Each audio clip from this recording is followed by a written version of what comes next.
Good morning students and my dear friends. Today is 27th of October 2023 Friday. Lecture start करने से पहले अगर आपको बिजनेस स्टैंडर्ड और मिंट की पीडीएफ चाहिए तो आप इनकी रिस्पेक्टिव वेबसाइट्स पर लॉगिन कर सकते हैं। इसके अलावा आप मुझे अदर सोशल मीडिया प्लेटफॉर्म्स पर भी ज्वाइन कर सकते हैं।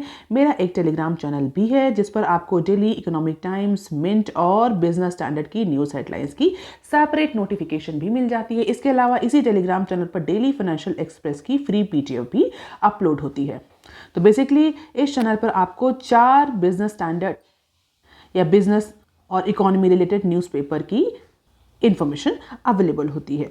रिकमेंडेड प्ले स्पीड है इस वीडियो की 1.25x। Thought of the day is you can't have a better tomorrow if you are still thinking about yesterday.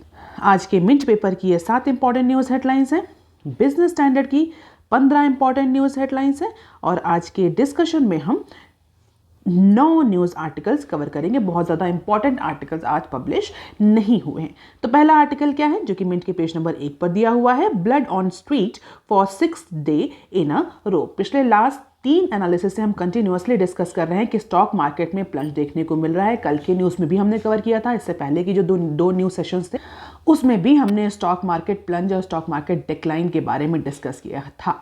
और क्यों ये स्टॉक मार्केट डिक्लाइन हो रहा है, क्यों इन बेंचमार्क इंडाइसेस जो है डिक्लाइन हो रहा है, इसका रीज़न भी हम डिस्कस कर चुके हैं। तो अगर आज की न्यूज़ के बारे में देखें तो आज की न्यूज़ में भी यही पर्टिकुलर एस्पेक्ट कवर किया गया है कि मार्केट में, स्पेशली इंडियन स्टॉक मार्केट में लगातार छठे दिन हमें ट्रेडिंग सेशंस में प्लंज देखने को मिल रहा है और ऐसा कहा जा रहा है ये अपने 8 महीनों के सबसे लोएस्ट पॉइंट पे इंडियन स्टॉक मार्केट पहुंच गया है। रीज़न बिहाइंड, फॉरेन इन्वेस्टर्स जो हैं वो कंटिन्यू सेलिंग कर रहे हैं। तो जो सेलिंग ट्रेंड है वो पिछले 6 दिनों से कंटिन्यू है, जिसकी वजह से हमें स्टॉक मार्केट प्लंज देखने को मिल रहा है। और ये सेलिंग ट्रेंड क्यों है हम सभी जानते हैं, इजराइल हमास वार की वजह से और इंक्रीजिंग यूएस बॉन्ड यील्ड का इम्पैक्ट जो है इंडियन स्टॉक मार्केट पर देखने को मिल रहा है, जिसकी वजह से जो फॉरेन इंस्टीट्यूशनल इन्वेस्टर्स हैं, जो फॉरेन पोर्टफोलियो इन्वेस्टर्स हैं, they are actually selling their investment, they are actually pulling back their investment from Indian stock market,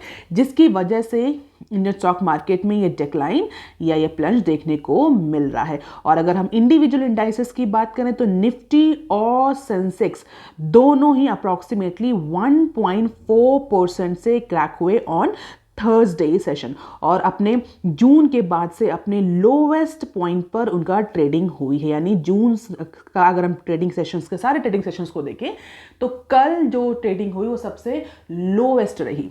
और फॉरेन पोर्टफोलियो इन्वेस्टर्स ने अप्रॉक्सीमेटली 7,702.53 करोड़ का जो वेल्थ है वो, या जो हम बोलते हैं जो इन्वेस्टमेंट है वो सेल किया। अगर लोकल इंस्टीट्यूशंस की बात करें तो लोकल इंस्टीट्यूशन यानी जो लोकल या डोमेस्टिक इंस्टीट्यूशनल इन्वेस्टर्स हैं उनमें हमें कुछ परचेज ट्रेंड देखने को मिला। अप्रॉक्सीमेटली 6,658.45 करोड़ का परचेज देखने को मिला, जिसकी वजह से मार्केट में इंट्रा डे सेशन मतलब बीच में कुछ रिकवरी देखने को मिली, पार्शियल रिकवरी देखने को मिली, बट वो रिकवरी इतनी ज़्यादा नहीं थी कि वो फॉलिंग की इंडाइसेस को एंड सेशन में लोएस्ट पॉइंट पर जाने से रोक सके।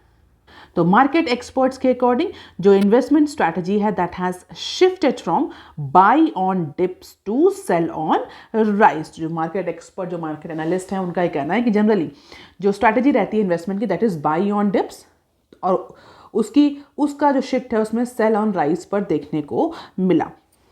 और सबसे ज़्यादा अगर हम देखें तो जो बेंचमार्क इंडाइसेस में जो डिक्लाइन देखने को मिला that is heavy weight HDFC bank. तो HDFC बैंक के जो शेयर्स थे वो अपने 52 वीक के लोएस्ट पॉइंट पर ट्रेड हुए, यानी सबसे ज़्यादा डिक्लाइन हमें HDFC बैंक के शेयर में देखने को मिला। और निफ्टी मिड कैप की बात करें, निफ्टी मिड कैप 150 में थोड़ी सी रिकवरी, इंट्रा डे सेशंस में थोड़ी सी रिकवरी देखने को मिली, जिसकी वजह से 1.14 पर Nifty, specially Nifty mid cap जो है वो क्लोज हुआ एंड सेशन में या एंड ट्रेडिंग सेशंस में। और अब कई सारे अदर फैक्टर्स भी जो हैं वो ओवरऑल सेंटिमेंट्स को इम्पैक्ट कर रहे हैं। तो these are the performance of Nifty 50, Nifty mid cap, Nifty small cap, जो थर्सडे को उनकी परफॉर्मेंस रही। अगर हम देखें तो सबसे ज़्यादा फ्लक्चुएशन जिस इंडाइसेस में, जिस इमर्जिंग मार्केट के इंडाइसेस में देखने को मिला वो 5 ये रही। हम देख सकते हैं Hong Kong, south Korea, China, Singapore और इंडिया। तो ये फॉल हमें देखने को मिला, सबसे ज़्यादा फॉल हमें हांगकांग की स्टॉक मार्केट में देखने को मिला, followed by South Korea and China, and these are the biggest contributor to Nifty fall. तो निफ्टी के केस में तो सबसे ज़्यादा डेक्लाइन, जैसा कि हमने डिस्कस किया, HDFC बैंक में देखने को मिला, या बिगेस्ट लेगार्ड हम बोल सकते हैं, followed by Reliance Industries, ICICI bank, Infosys and TCS। अब देख लेते हैं article number 2 that is given on page number 1 of Mint paper. SEBI proposes new high risk MFs for wealthy investors. SEBI stands for security and exchange board of India. तो SEBI ने association of mutual funds in India AMFI से अब inputs मांगा है, feedback मांगा है किसी issue पर। कौन सा इशू है?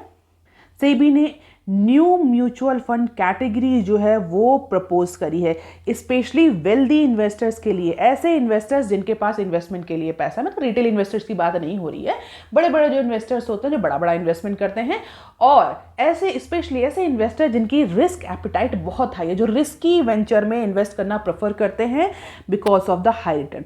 जनरली ऐसा होता है, ऐसे इन्वेस्टमेंट एवेन्यूज या इंस्ट्रूमेंट जो कि रिस्की होते हैं, जितने ज़्यादा रिस्की होते हैं उसमें रिटर्न उतने ज़्यादा हाई होते हैं, और इन्वेस्टर सेंटीमेंट जो है वो रिस्क के अकॉर्डिंग वेरी करता है। कुछ इन्वेस्टर्स जो है वो रिस्क अवर्सिव होते हैं, मतलब वो रिस्क नहीं लेना चाहते भले ही उनका जो रिटर्न है वो कम हो। कुछ इन्वेस्टर्स होते हैं जो रिस्क लेने के लिए रेडी होते हैं बट उन्हें इन्वेस्टमेंट में जो रिटर्न है वो हाई चाहिए। तो ऐसे इंडिविजुअल इन्वेस्टर्स या वेल्दी इन्वेस्टर्स जिनकी हाई रिस्क एपेटाइट है, उनके लिए सेबी ने यानी security and exchange board of India ने न्यू म्यूचुअल फंड कैटेगरी जो है वो प्रपोज करी है, और उसी के लिए association of mutual funds in India AMFI से उसका फीडबैक मांगा है कि इस जो नई प्रपोज कैटेगरी है इसमें किस तरीके से इन्वेस्टमेंट नॉर्म्स होने चाहिए, कैसे प्रोडक्ट्स होने चाहिए, जिससे कि जो एफ्लुएंट इन्वेस्टर्स हैं उनको ज़्यादा से ज़्यादा रिटर्न दिया जा सके, और ऐसे इंस्ट्रूमेंट्स में, ऐसे वेन्यूज में इन्वेस्टमेंट कराया जा सके जहाँ पर जनरली इन्वेस्टमेंट नहीं होता है। तो propose category will have more relax investment norm as per the current pretext, और स्पेशली एफ्लुएंट इन्वेस्टर्स के लिए होगा। जनरली हाई रिटर्न्स के एवरेज में जो इन्वेस्टर्स हैं, एफ्लुएंट इन्वेस्टर्स हैं, वेल्दी इन्वेस्टर्स हैं, वो रिस्की इन्वेस्टमेंट कैटेगरीज में, रिस्की म्यूचुअल फंड्स में इन्वेस्ट करेंगे, ऐसा लोगों का कहना है। हालांकि कोई ऑफिशियल डिस्क्लोजर अभी इस नई प्रपोज कैटेगरी को लेकर के नहीं किया गया है, और अदर जो ऑफिशियल्स हैं, जो इंडिविजुअल्स हैं जो इस मैटर में इन्वॉल्व हैं, उनका ये कहना है कि इस तरह का जो इन्वेस्टमेंट है वो जंग बॉन्ड्स और लॉन्ग शॉर्ट स्ट्रैटेजीज को परस्यू करने के लिए, जनरली जंग बॉन्ड्स या ऐसे इंस्ट्रूमेंट जहां पर कम इन्वेस्टमेंट देखने को मिलता है, रिस्की होते हैं, उनको प्रमोट करने के लिए है। अच्छा, अभी इसमें करंट सिनेरियो क्या है? करंट सिनेरियो ये है कि जो हाई इन्वेस्टमेंट रिस्क स्ट्रैटेजीज हैं that are currently offered through portfolio management services PMS के थ्रू, हाई रिस्क मैनेजमेंट जो इंस्ट्रूमेंट्स हैं, जो फंड कैटेगरीज है वो ऑफर करी आती हैं, जिसमें जो मिनिमम इन्वेस्टमेंट है 50 लाख, यानी इससे ऊपर का ही इन्वेस्टमेंट होगा, इससे नीचे के इन्वेस्टमेंट नहीं होंगे। और इसी को लेकर के सेबी ने नई कैटेगरी प्रपोज करी है, जिसमें जो इन्वेस्टमेंट थ्रेशोल्ड है, जो ये 50 लाख का इन्वेस्टमेंट थ्रेशोल्ड है जो अभी करंटली है, इसको लोअर कर दिया गया है, but definitely higher than the typical mutual fund. Generally जो म्यूचुअल फंड में इन्वेस्टमेंट का जो थ्रेशोल्ड है उससे हायर है, लेकिन जो PMS कैटेगरी में 50 लाख का जो इन्वेस्टमेंट थ्रेशोल्ड डिसाइडेड है उससे कम होगा according to AMFI to its member asset managers in a letter।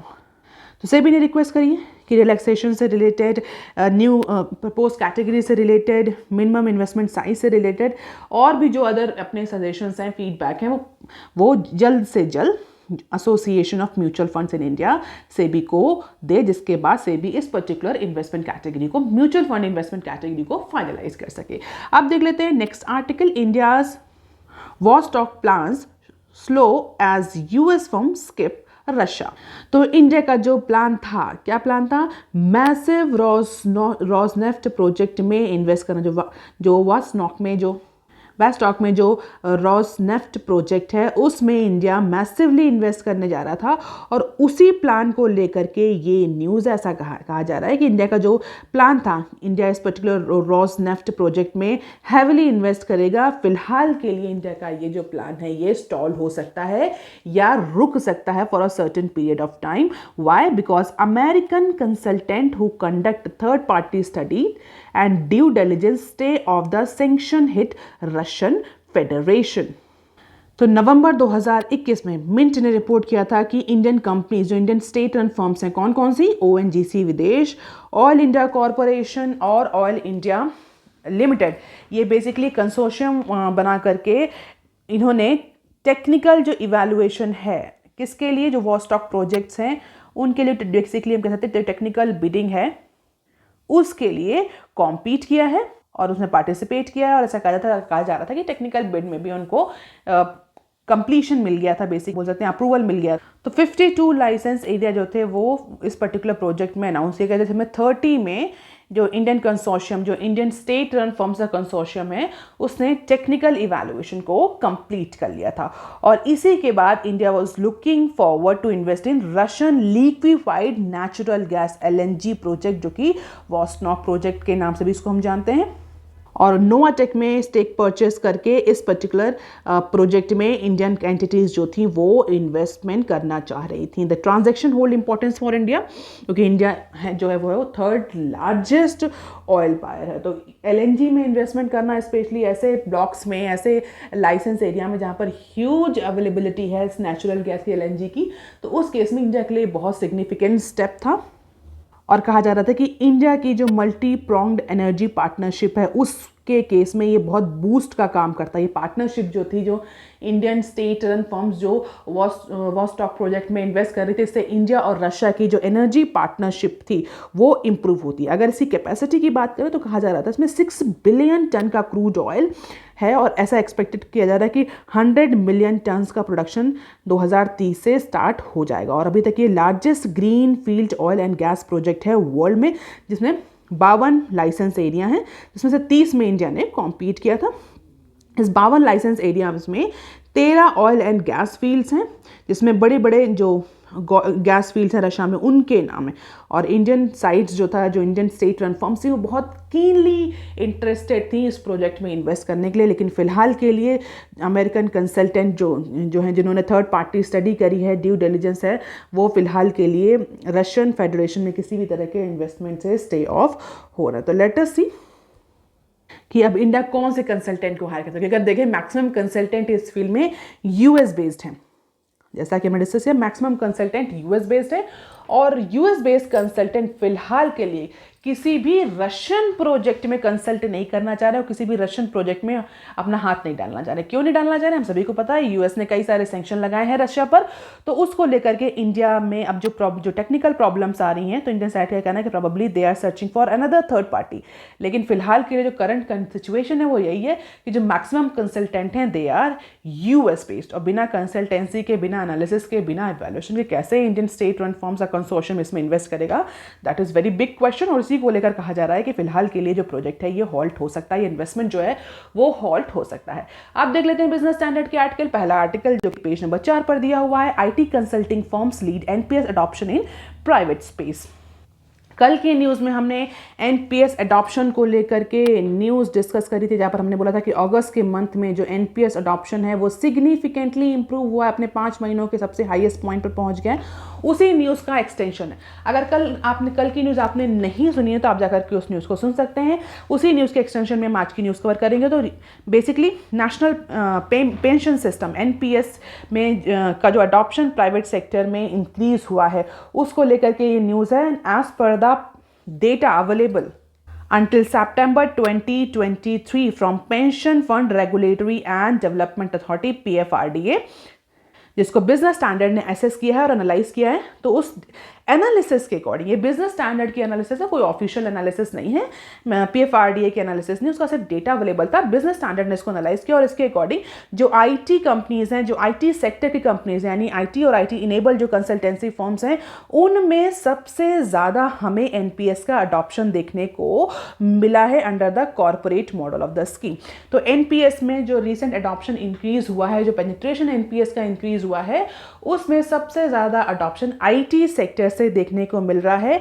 अगर हम टॉप 50 कंपनीज का डेटा देखें, टॉप 50 कंपनीज का डेटा देखें which represent more than half of total 1.85 million NPS subscriber under the corporate model. तो private sector has emerge as one of the largest adopter of NPS, और उस private sector में IT और IT consultancy firms का highest share, approximately जितना 100% adoption है उसमें 13.2% का अडॉप्शन केवल और केवल आईटी सेक्टर के एम्प्लॉयज़ ने है। इसके बाद आईटी के बाद कौन सा सेक्टर है? प्राइवेट बैंक्स, और private banks and financial services. Private banks 6%, financial services firm 4%, and approximately 14,281 corporate जो हैं वो कॉरपोरेट मॉडल के थ्रू एनपीएस में रजिस्टर्ड हुए हैं, जिसमें private limited companies, public sector banks, regional rural banks, central public sector enterprises के employees. तो एक सिग्निफिकेंट जो अडॉप्शन हमें देखने को मिल रहा है उसमें बैंक, फाइनेंशियल सर्विसेज और आईटी, इनके जो सब्सक्राइबर हैं वो सबसे ज़्यादा हैं। It is just for information. अगर आप किसी डिस्क्रिप्टिव आंसर को लिख रहे हैं एनपीएस और ओपीएस से रिलेटेड, तो ये डेटा आपके लिए यूजफुल हो सकता है। So these are the best performer: IT, ITS, banking, financial, education, auto and transport. These are the top 6 sectors. Number of subscriber read and number of corporates आप देख सकते हैं, दोनों के ही केस में आईटी और आईटीएस सबसे टॉप पर है। अब देख लेते हैं next slip, that is given on page number 6 of Business Standard. Tax payers income distribution less title to super rich.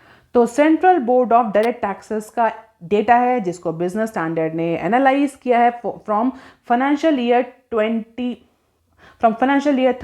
To financial year 22। Specially अगर इसको हम टैक्स के कंटेक्स्ट में बोले तो असेसमेंट ईयर है। असेसमेंट ईयर 2013 से लेकर के 2022 तक का डेटा है, और उस डेटा के अकॉर्डिंग जो ग्रॉस इनकम का डिस्ट्रीब्यूशन है, distribution of gross income among individual income taxpayers has slightly skewed towards the super rich। तो पिछले 9 ईयर्स का डेटा एनालाइज किया गया और उसके अकॉर्डिंग जो ग्रॉस इनकम है, इंडिविजुअल ग्रॉस इनकम, जो इंडिविजुअल टैक्स पेयर्स की यहाँ बात हो रही है, वो स्लाइटली स्क्यूड है सुपर रिच की तरफ compare to the bottom and middle group of tax payers. It means जो जनरली एमआईजी और एलआईजी सेगमेंट के जो टैक्स पेयर्स हैं उनकी तरफ ना होकर के जो ग्रॉस इनकम डिस्ट्रीब्यूशन है वो सुपर रिच की तरफ थोड़ा सा स्क्यूड है।